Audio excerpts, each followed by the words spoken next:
placer compartir con ustedes esta tarde de Acción Popular, hoy miércoles 6 de mayo del año 2015. Es un gusto verdaderamente comenzar a trabajar con ustedes esta tarde. Esta mañana vimos en el periódico Hoy una comunicación, una carta pública que dirigieran al presidente de la República 11 empresas contratistas del Instituto Dominicano de Recursos Hidráulicos, del INDRI. Esa carta que dirigieron 11 contratistas al presidente, ¿saben por qué es? Por deuda, ubicaciones atrasadas. Ahora ustedes entienden por qué hay problemas con el agua en el país, que no es solamente el tema de la sequía. 11 empresas que son contratistas del INDRI están reclamando pagos atrasados en el INDRI. Que no le pague el INDRI.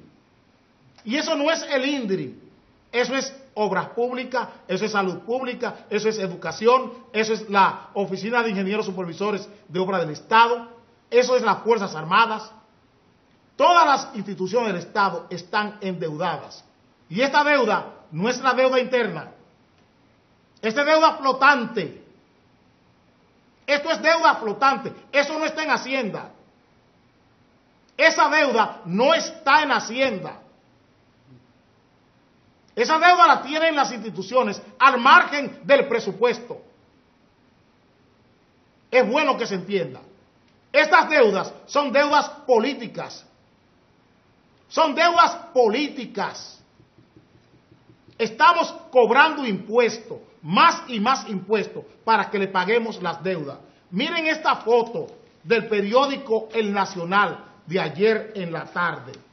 Ese es un panadero cruzando frente al palacio. Miren eso, esa foto que la trae el periódico El Nacional de ayer en la tarde.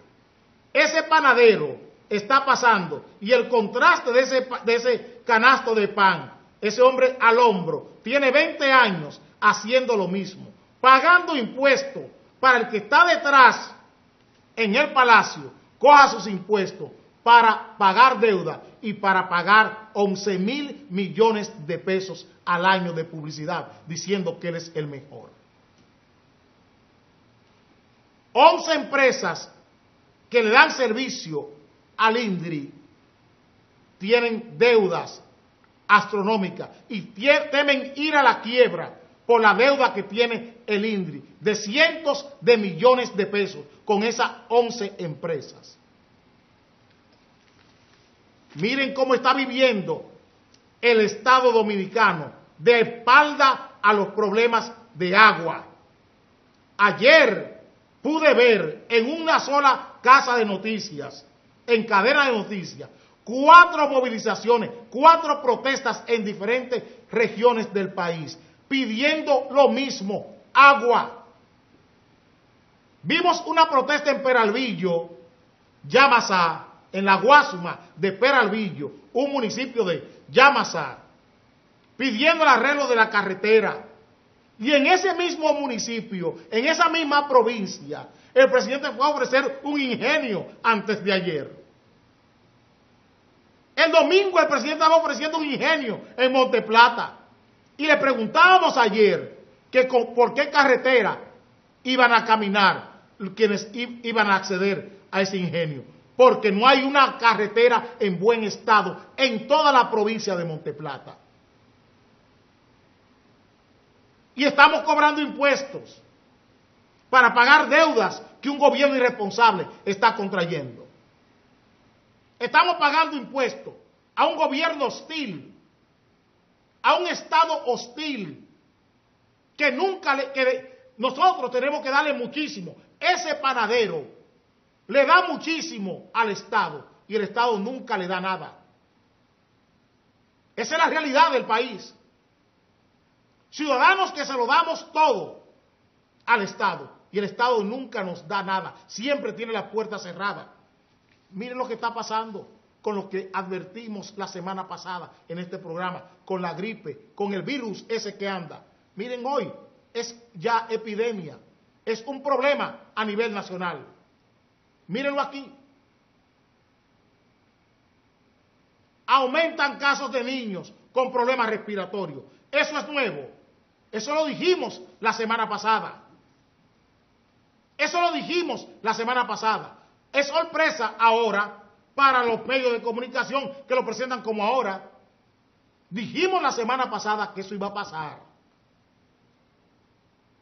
Pero ¿qué pasa? Lo mismo que con la tilapia, un hongo que hay en el arroz. Tenemos muelles con toneladas de arroz con tilapia. ¿Qué estamos haciendo para que ese arroz no vaya a contagiar o a contaminar el otro arroz que está sano? Lo tenemos ahí, guardado para sacarlo a vender. ¿Quién trajo ese arroz con ese hongo al país? Lo mismo pasa con estas epidemias. Nada nos llega por sorpresa. La mosca del Mediterráneo no fue por sorpresa, es por descuido. Pero ¿qué ocurre? Que cuando se dan esas epidemias, ¿qué pasa? Se venden muchos medicamentos y la mayoría de los funcionarios públicos de este país tienen empresas de medicamentos, igual que la mayoría de los funcionarios de agricultura son también vendedores de insumos agrícolas.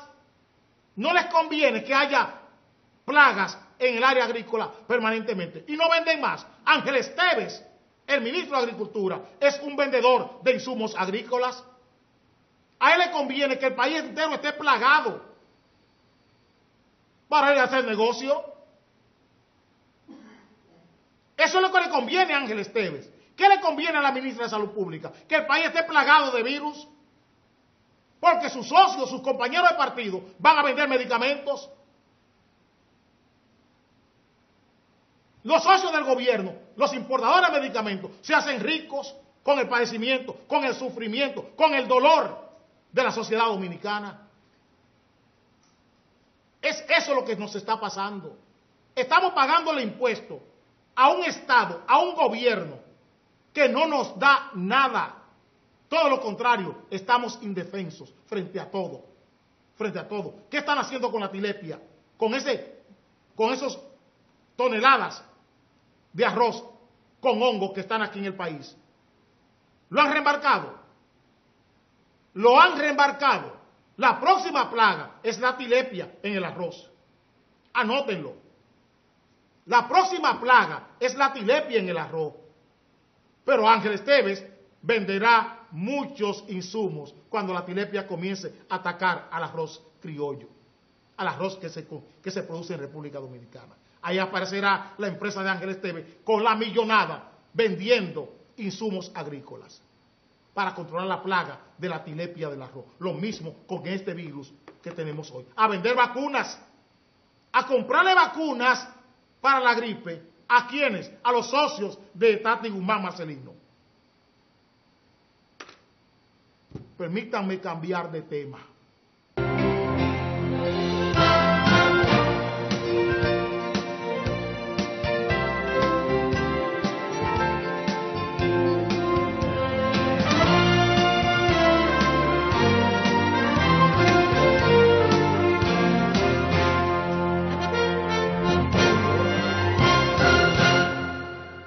Dice el periódico El Día de Hoy, eso dice el periódico El Día de Hoy, que el PLD se desgarra por el debate de la reelección.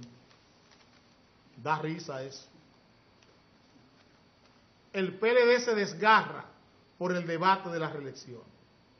Qué lindo, qué bien le quedó.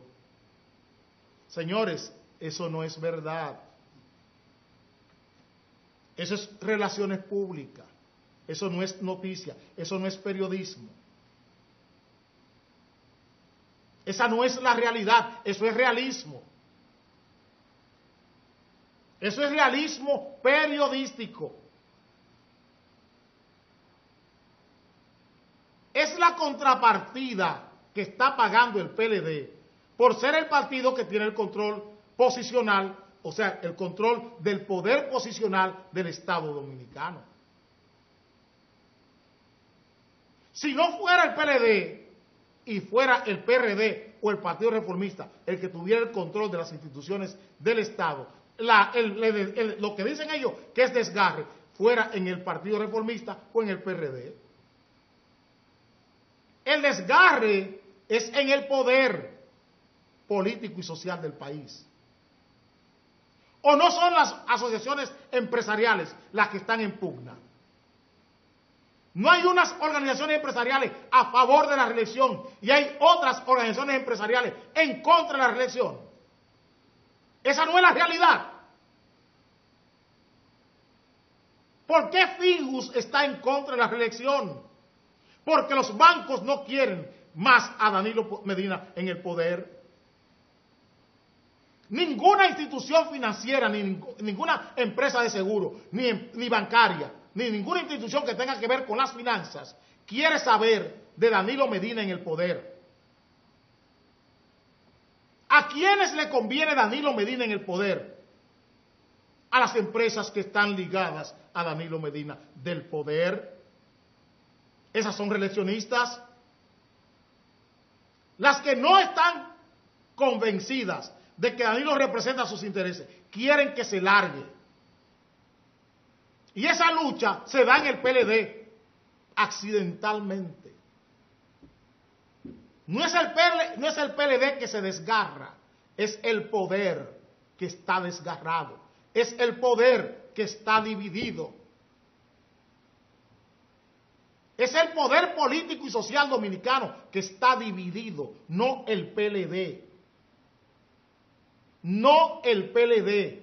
Más adelante, en el cuarto tema, creo, de este programa, verán ustedes por qué estoy diciendo lo que estoy diciendo en este segundo tema. Todo lo que ustedes están mirando, todas esas declaraciones de Francisco Javier García, todo ese patetismo, todo ese dramatismo de Temístocles Montaz, de Francisco Javier García, aclamando al comité político. El comité político es una figura, una caricatura, es el comité político. ¿Quién es el comité político? ¿A quién manda el comité político? El comité político es una caricatura del poder.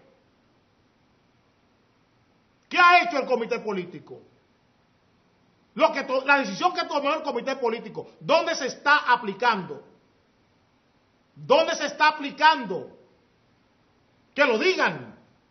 Fue el 19 de abril y hoy estamos a 6 de mayo. ¿Dónde se aplica? ¿Qué institución del Estado ha aplicado lo que ha hecho, lo que dijo el comité político? Que me digan.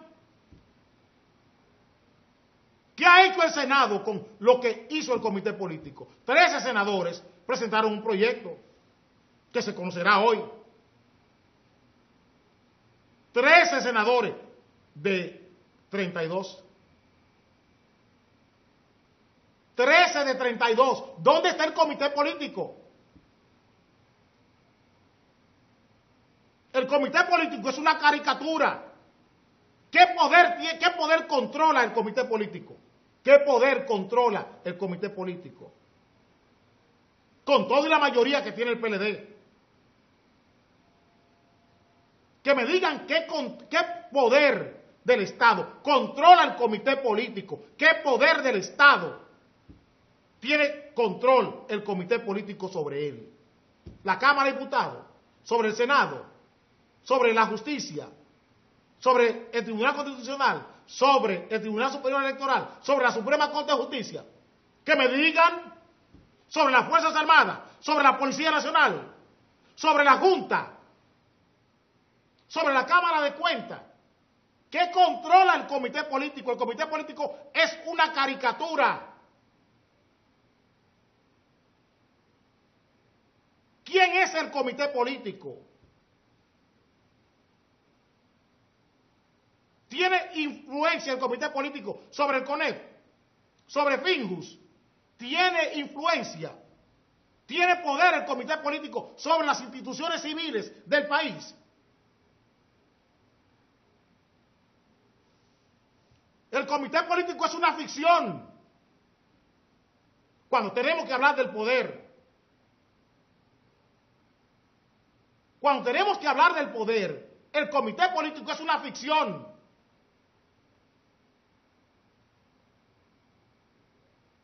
El comité político es una ficción. ¿A qué vincula con sus decisiones el comité político en el poder?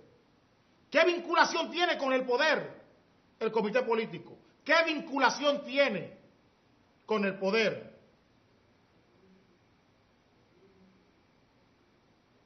Una decisión en el Partido Demócrata en Estados Unidos tiene que ver con el poder en Estados Unidos. Una decisión en el Partido Republicano en Estados Unidos tiene que ver con el poder federal de los Estados Unidos. Por eso es que este país anda como anda. Porque aquí no hay competencia política. Aquí no hay capacidad, aquí no hay formación política en este país. Aquí no hay formación política. Y el periodismo dominicano solo sabe repetir lo que el poder quiere que se diga. Por eso lo único que hace es relaciones públicas. Y estamos confundiendo a relacionistas públicos con periodistas. Estamos confundiendo relacionadores públicos con periodistas. Vamos a dedicarle a Francisco Javier García y a Temístocles Montaz y a Gustavo Montalvo y a José Ramón Peralta. Vamos a dedicarle a Chucky La Llorona. Una producción de la industria cinematográfica nacional.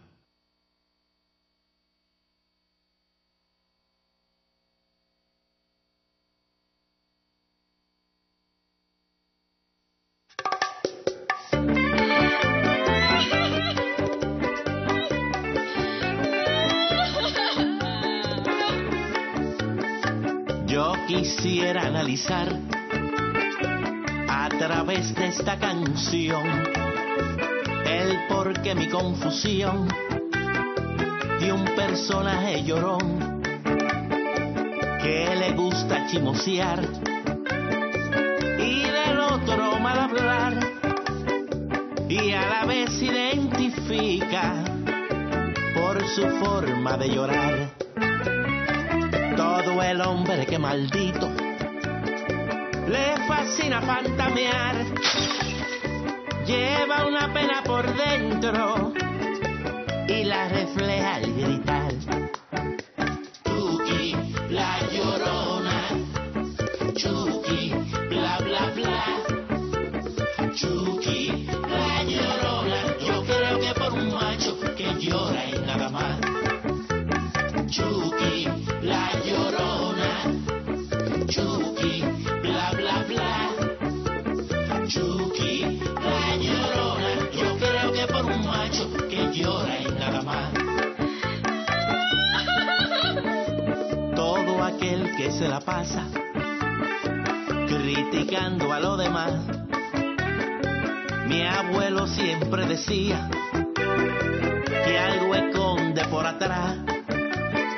Y es por eso que yo creo que de hombre no tiene nada y le faltan pantalones, no le pesan los bolones, por eso se ponía a gritar. Chucky, la llorona, Chucky, bla bla bla, Chucky, la llorona, yo creo que por un macho que llora y nada más. Chucky, la llorona, Chucky, bla bla bla, Chucky, la llorona, yo creo que por un macho que llora y nada más.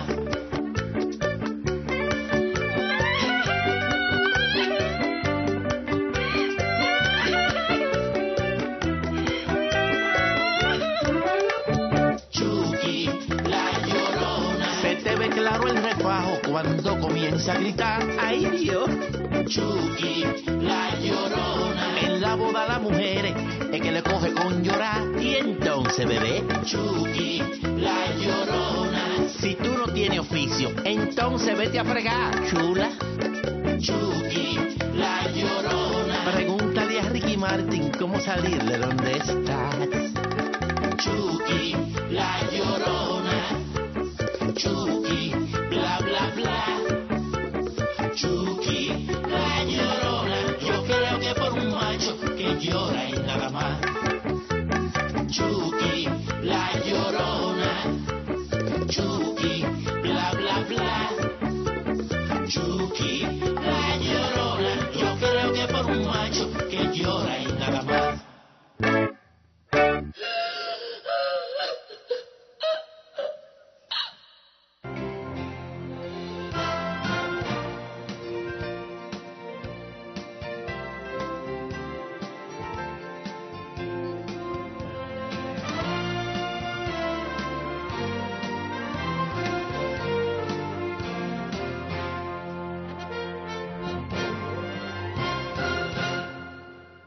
Señores, la fiscal del distrito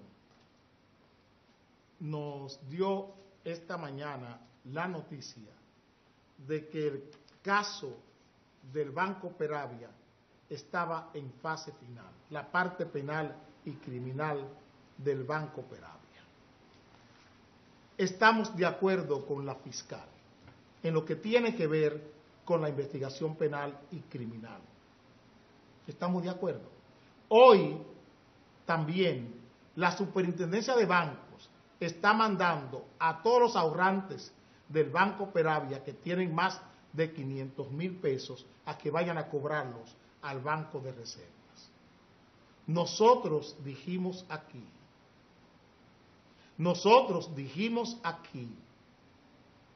que el Banco Peravia operaba con bancos dominicanos, que el dinero de lavado de activos que manejó el Banco Peravia llegaba a través de 2 bancos nacionales, que no era el Banco Peravia.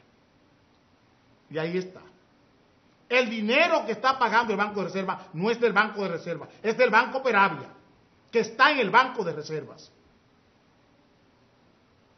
Eso no lo quieren decir las autoridades, pero nosotros lo decimos. La otra cosa importante de la fiscal, porque el Banco de Reserva nunca va a explicar cómo llegaba el dinero, cómo llegaban las transferencias al Banco de Reserva para el Banco Peravia. Nunca lo va a explicar, por la gran complicidad que encierra este caso, por la gran complicidad oficial que envuelve este caso. Nadie investigará cómo el Banco de Reservas manejó esta cuenta. Nadie lo va a investigar en este gobierno. Nadie. Es bueno que se sepa.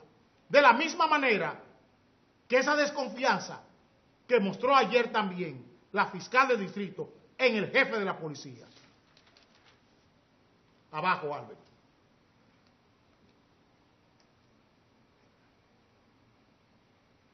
Pide a la Policía Nacional constancia de que hizo solicitud a la Interpol sobre los señores del Banco Peravia. Le está pidiendo constancia al jefe de la policía. ¿Por qué? Porque el jefe de la policía, en su jefatura, se provocaron acciones a favor de los funcionarios del Banco Peravia contra clientes del Banco Peravia. El Banco Peravia, el señor Santorro, usó a la Policía Nacional de Castro Castillo para perseguir a clientes con los quienes él tenía problemas. Todos los clientes que le hacían reclamos al señor Santorro por el engaño o por dinero que se depositaba en ese banco y el señor Santorro se lo robaba. Señores, lo que pasó en el Banco Peravia es más que lo que ustedes conocen. Yo he dicho aquí que Hugo Carvajal, el ex jefe de inteligencia de Chávez, vino aquí y se reunió con esa gente en Punta Cana, que lo cogieron preso en Aruba. Dije que Diego Salazar otro funcionario del gobierno de Chávez, un narcotraficante venezolano, tiene relaciones y tenía dinero en el Banco Peravia, movió dinero en el Banco Peravia, Diego Salazar.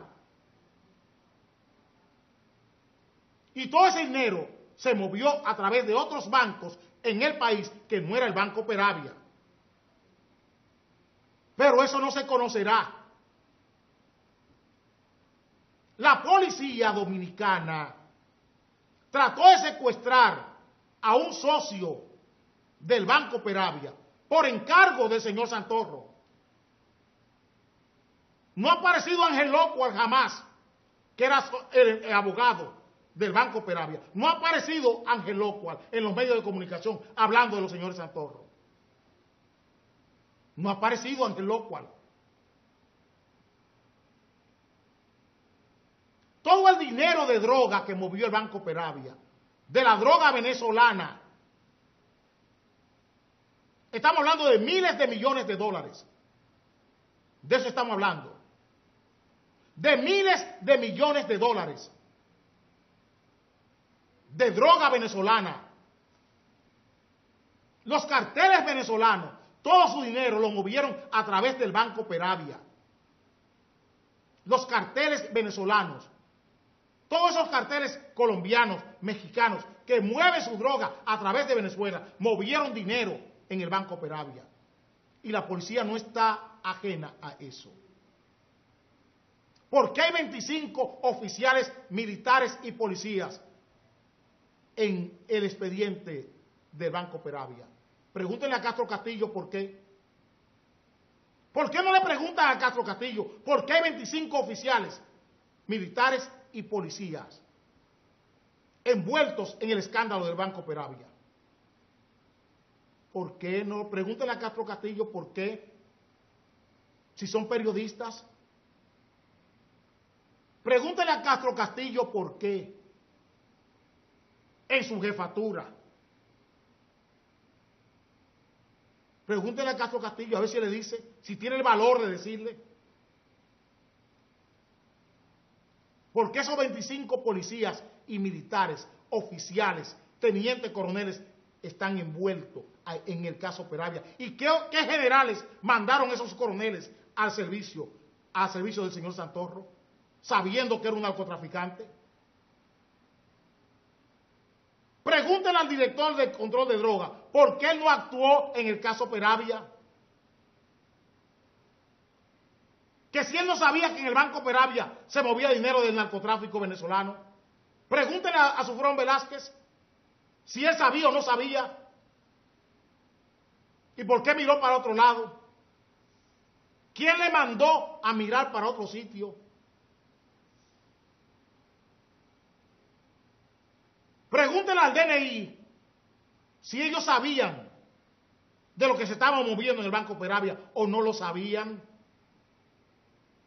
Pregúntenle al DNI si ellos sabían o no sabían que Hugo Carvajal entraba aquí al país como quería. Pregúntenle al DNI si sabían que Diego Salazar se movía aquí o no se movía con fuerte suma de dinero en aviones y los sacaba por el aeropuerto, maletas y maletas de dinero de Hugo Carvajal y de Diego Salazar.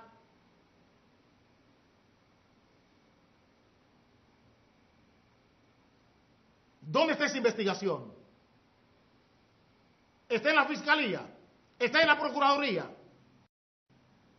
¿Está en la Superintendencia de Banco? ¿Está en la Junta Monetaria? Lo que estamos diciendo.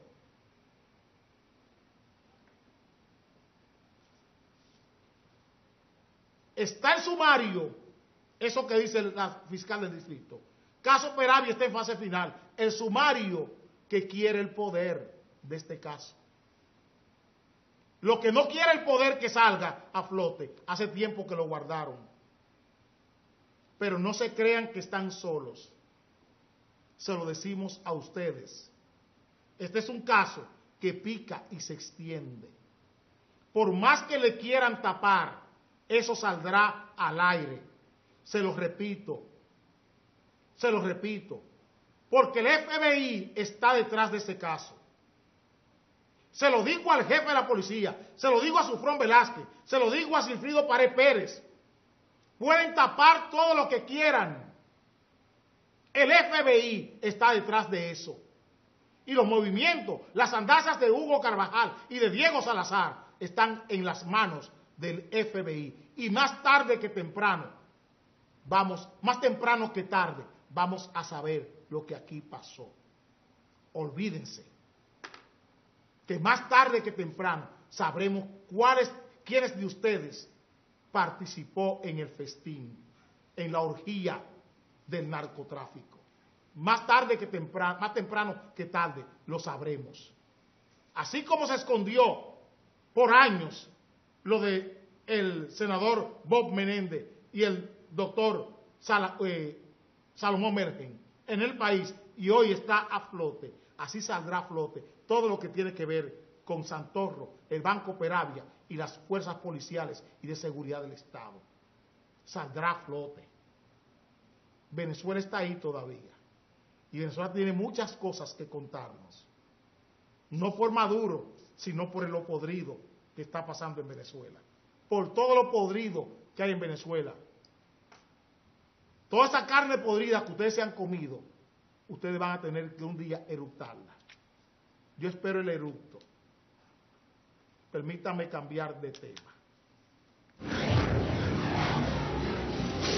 A Santiago de los Caballeros, que dijo, a Hermanas Miramar, que dijo, el Distrito Nacional, San Cristóbal, Peravia, Azua, Barahona, San Juan, Pedernales, Elías Piña, el país entero ha dicho, yo he sido y soy un soldado del Partido de la Liberación Dominicana.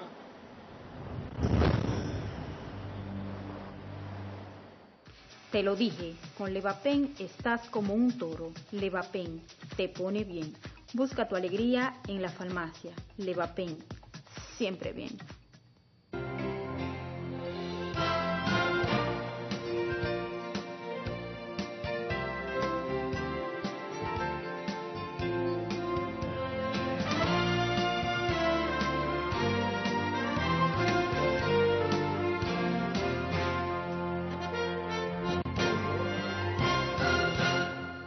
Ayer el periódico Diario Libre traía esta información.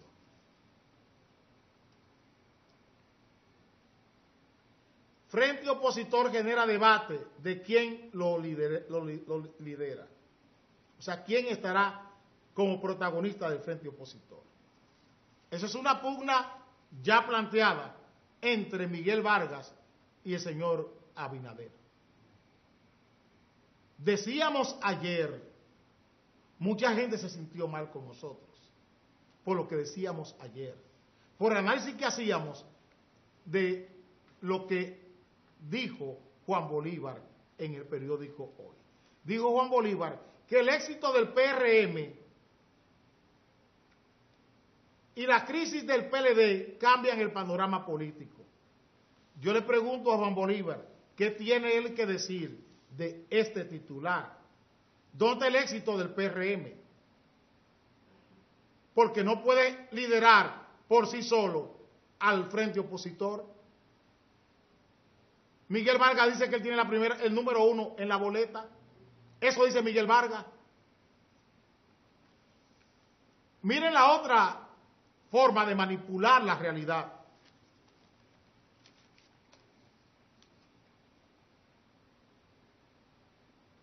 Triunfo de Abinader define el panorama y presiona al PLD. Todo eso se cae. Fíjense para que ustedes vean cómo a ustedes se les manipula. Porque no se miran las vinculaciones de política de poder de un resultado electoral. Miren lo que dicen. El triunfo de Abinader le pone presión al PLD. Mentira. El triunfo de Abinader no convence ni a la misma oposición. ¿Dónde está el arreglo? ¿Quién va a liderar el frente opositor? ¿Miguel o Abinader? No se sabe. ¿Dónde está el éxito de Abinader? ¿Dónde está vinculado el éxito de Abinader con la política de poder del país? ¿Qué es lo que le estoy diciendo?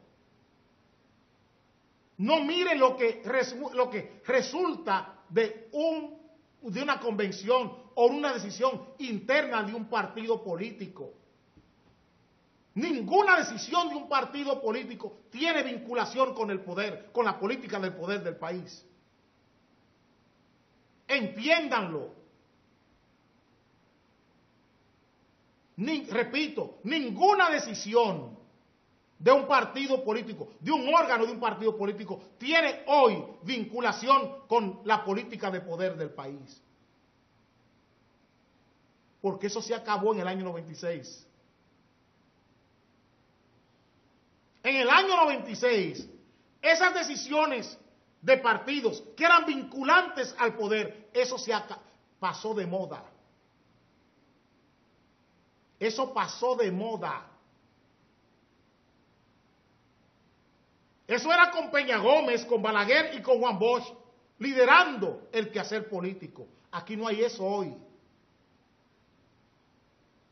Esa relación del hombre partido, hombre poder, eso pasó de moda. Todo lo que tenemos en los partidos políticos son caricaturas. Esa asamblea del PRM es una caricatura democrática. ¿Qué vinculación política tiene eso? ¿Qué vinculación con el poder político tiene eso? ¿En qué afecta al poder político esa decisión de Luis Abinader, candidato presidencial? ¿En qué ha afectado al poder político Miguel Vargas, candidato presidencial del PRD? Eso no tiene ningún valor. Desde la órbita de lo que es el poder, la política de poder. La política de poder es otra cosa. Y no lo queremos aceptar por brutalidad. Por brutalidad no queremos aceptar que la política de poder está muy lejos de la política electoral o de la rutina electoral de los partidos.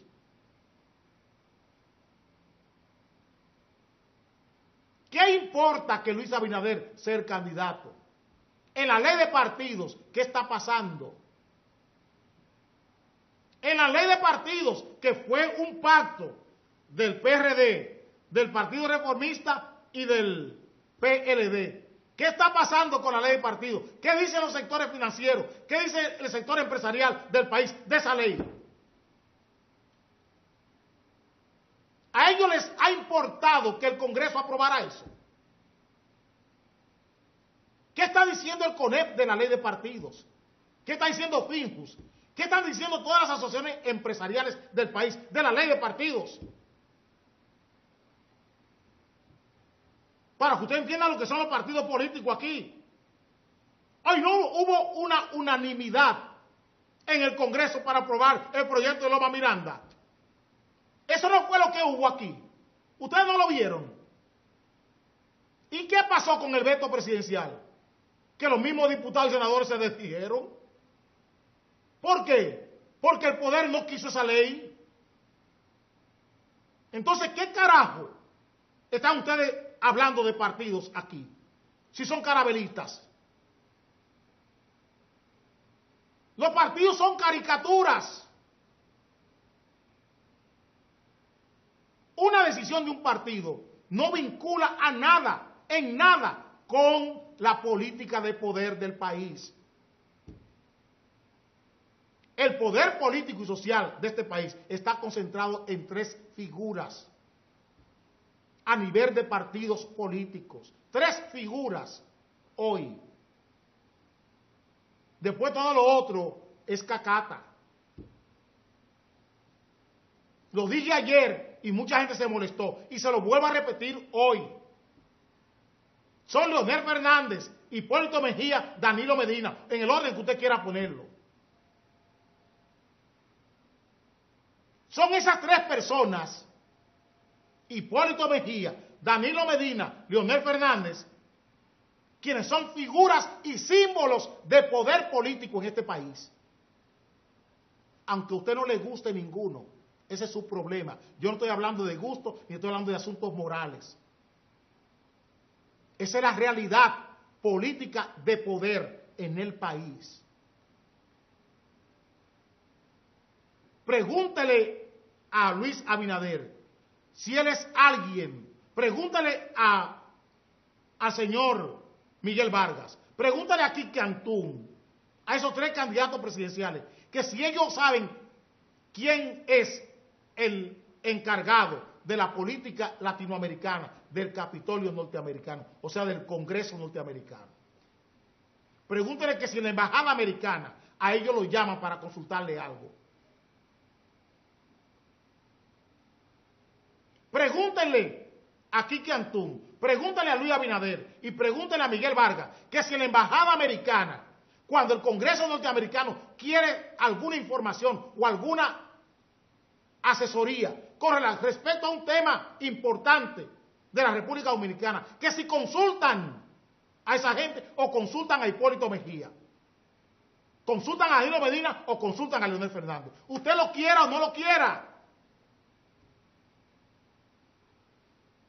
Una cosa es la rutina de los partidos y otra cosa es la política de poder. Lo estamos diciendo con claridad. Aquí hay gente que no está en los partidos políticos. Repito, aquí hay gente que no está en los partidos políticos. Que no está en los partidos políticos.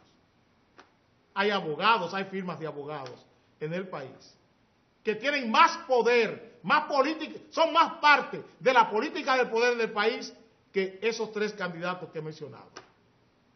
Y gente que no son abogados, que trabajan de manera privada, tienen más confiabilidad de esos organismos de poder multinacional que todos esos candidatos que andan por ahí. Gente que habla en los medios de comunicación. Permítanme cambiar de tema.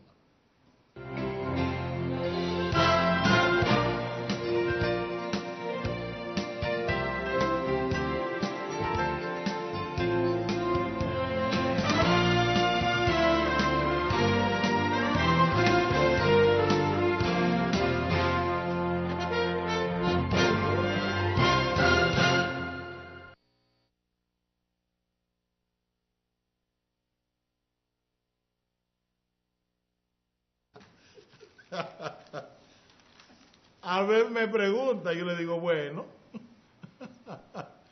aquí hay mucha gente en el país. Usted quiere un ejemplo en la política, Edecam.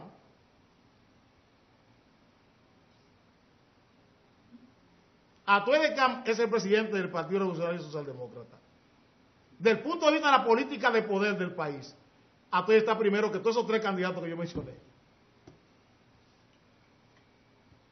Para que ustedes entiendan cómo es el juego del poder. Para que ustedes entiendan cómo es el juego del poder. Cualquier semilla que usted cree que es insignificante, como decía esta mañana, tiene un árbol adentro. Una semillita de limón, que usted lo tira, es una cosa que no tiene ningún valor. Tiene una mata de limón adentro. Así de complicado es el poder, para que ustedes entiendan. Lula, expresidente de Brasil, investigado en Brasil por tráfico de influencia, con una constructora. Pregunten qué constructora. La misma, Odebrecht, y el Banco de Desarrollo Económico y Social de Brasil, el BANDES. El banco que le está prestando al país tráfico de influencia con Odebrecht. ¿Qué me dice Nuria Piera?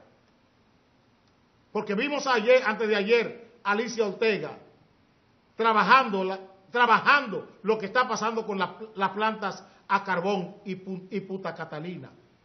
Se animó Alicia Ortega a hacer un programa de investigación sobre Punta Catalina. Sobre Punta Catalina se atrevió Alicia Ortega a hacer un trabajo de investigación. ¿Qué dice Nuria Piera de su socio Manuel Estrella con estas empresas corruptas de Brasil?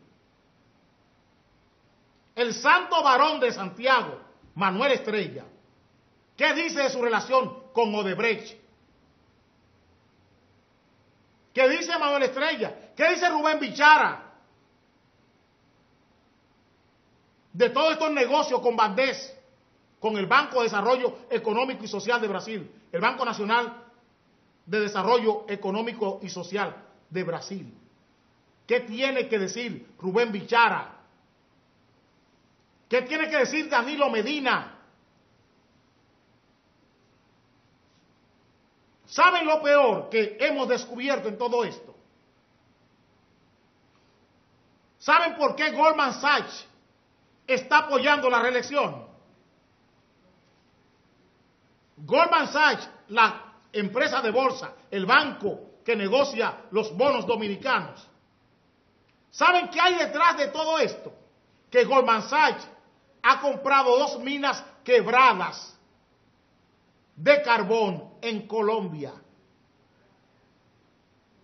Goldman Sachs, ustedes oyeron la semana pasada que le presenté a Goldman Sachs junto con Jaime Ariztía Escuder diciendo que la reelección no haría daño a la economía dominicana.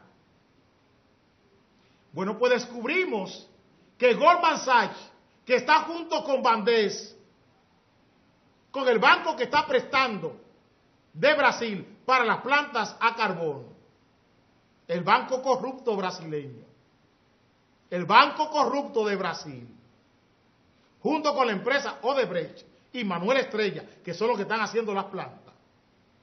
Goldman Sachs está detrás de las plantas a carbón. ¿Ustedes saben por qué? Porque Goldman Sachs pretende vender el carbón mineral a las plantas de Punta Cana.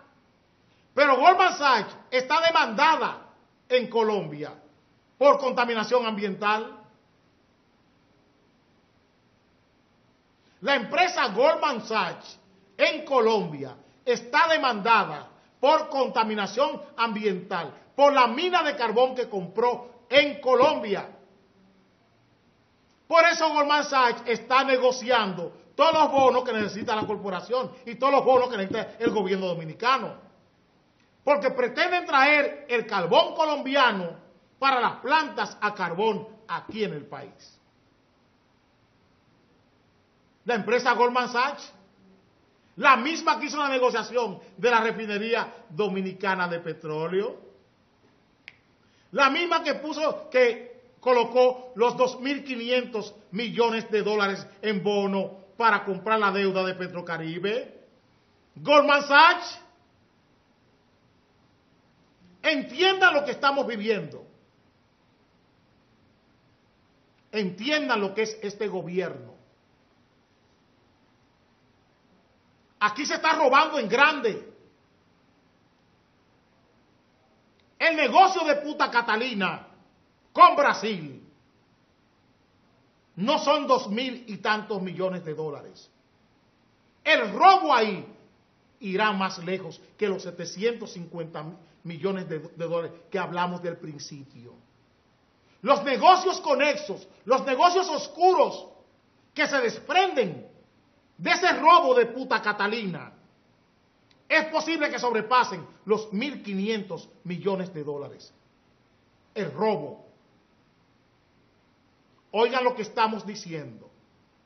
Todas las conexiones que está teniendo ese proyecto debajo, desde lo que es General Electric hasta pasar por Goldman Sachs y el carbón, el terminal de carbón, todo eso implicará un robo que sobrepasará los 1.000 millones de dólares. Lo estamos diciendo hoy. Y ya estábamos hablando de 750 millones de dólares en la adjudicación del contrato. Con todo lo que estamos descubriendo, con el robo de Punta Catalina, la participación de Goldman Sachs en todas estas negociaciones con el gobierno, las negociaciones con General Electric,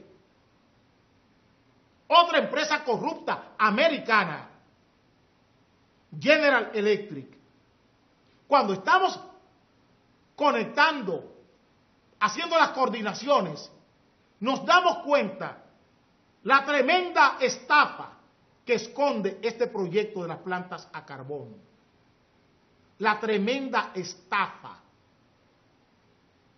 Ya el carbón que va a consumir Punta Catalina, que va a consumir el proyecto, Goldman Sachs está al acecho para salir de Colombia, y mañana no se sorprendan si ustedes oyen que aquí se quiere comprar una mina de carbón en Colombia para tener asegurado el abastecimiento de la planta de carbón de Punta Catalina y tener seguro eso, mientras se le resuelve un problema que tiene Goldman Sachs en Colombia.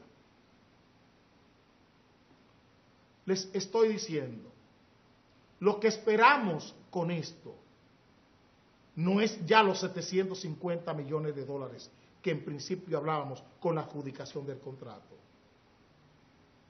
Estamos hablando que la estafa de este gobierno con el proyecto de Punta Catalina, de esas dos plantas a carbón, puede sobrepasar los 1.200 millones de dólares. Y llamo a las instituciones de Baní a que monitoreen todo lo que está pasando ahí, porque estamos en contacto permanente. Las organizaciones civiles de Baní, que monitoreen todo lo que está pasando, porque sé que este programa en Baní lo ven todas esas organizaciones civiles de Baní. Monitoreen todo lo que está pasando, saquen fotos, porque este expediente será el escándalo del siglo. Ese caso de la planta de carbón será el escándalo del siglo. Aquí estamos persiguiendo a Víctor Díaz Rúa, estamos persiguiendo a Félix Bautista, con razón, con razón, con razón. Deben perseguirse ellos y todo el que como ellos haga lo mismo en el Estado Dominicano. Pero en Punta Catalina es posible que esté 2 veces Félix Bautista y esté 2 veces Víctor Díaz Rúa. Oigan lo que estoy diciendo, En esa construcción de esa planta a carbón, es muy posible que el escándalo de esa planta a carbón duplique a Félix Bautista y duplique a Víctor Díaz Rúa. Lo estamos diciendo con muy poco temor a equivocarnos. 1.000 millones de dólares son 45.000 millones de pesos dominicanos de un solo tajo. Y el robo de la planta a carbón sobrepasa, por lo que estamos mirando, sobrepasará los 1.200 millones de dólares. Y 1.200 millones de dólares es el doble del robo que se le endilga a Félix Bautista y a Víctor Díaz Rúa. Y esto es en un solo proyecto. No estoy hablando de Gonzalo Castillo, ni del señor Pimentel Carez, ni tampoco del señor Amarante Baret en educación. Estoy hablando de un solo proyecto. Las plantas a carbón que han de construirse en Punta Catalina. La putería de las plantas a carbón. Es muy posible que duplique todo lo que se le endilga a Félix Bautista y todo lo que se le endilga a Víctor Díaz Rúa, juntos. Me dicen que debo separarme de ustedes. No es una prolongación ni tampoco un ruego, pero nos veremos mañana a las 7 de la mañana.